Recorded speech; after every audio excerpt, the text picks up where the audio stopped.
ফ্যাসিবাদের পতনের কারণে মানুষ মুক্ত পরিবেশে ঈদ উদযাপন করতে পারছে বলে মন্তব্য করেছেন বিএনপি মহাসচিব মির্জা ফখরুল ইসলাম আলমগীর। সকালে পবিত্র ঈদ উল ফিতর উপলক্ষে বিএনপির প্রতিষ্ঠাতা সাবেক রাষ্ট্রপতি জিয়াউর রহমানের কবরে শ্রদ্ধা নিবেদন ও দোয়া শেষে তিনি এই মন্তব্য করেন। বলেন, গত ১৫ বছরের মধ্যে এবারের ঈদ ভিন্ন রকম ও উৎসব মুখর।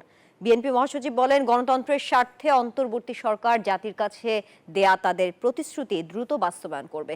বিএনপির ভারপ্রাপ্ত চেয়ারম্যান তারেক রহমান শিগগিরই দেশে ফিরবেন বলে প্রত্যাশা ব্যক্ত করেন তিনি। এদিকে পবিত্র ঈদ উল ফিতর উপলক্ষে বিএনপি ও অঙ্গ সংগঠনের নেতাকর্মীরাও জিয়াউর রহমানের কবরে শ্রদ্ধা জানিয়ে ফাতেহা পাঠ ও মোনাজাত করেন। এই ঈদে জামা জুতো অ্যাকসেসরিজের ডিসকাউন্ট।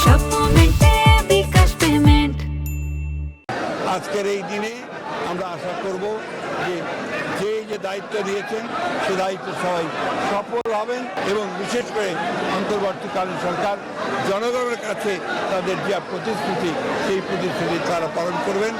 আমরা আমাদের দলের পক্ষ থেকেও আমরা অবশ্যই সেই প্রতিশ্রুতি পালন করব বলে আমরা শপথ নিয়েছি।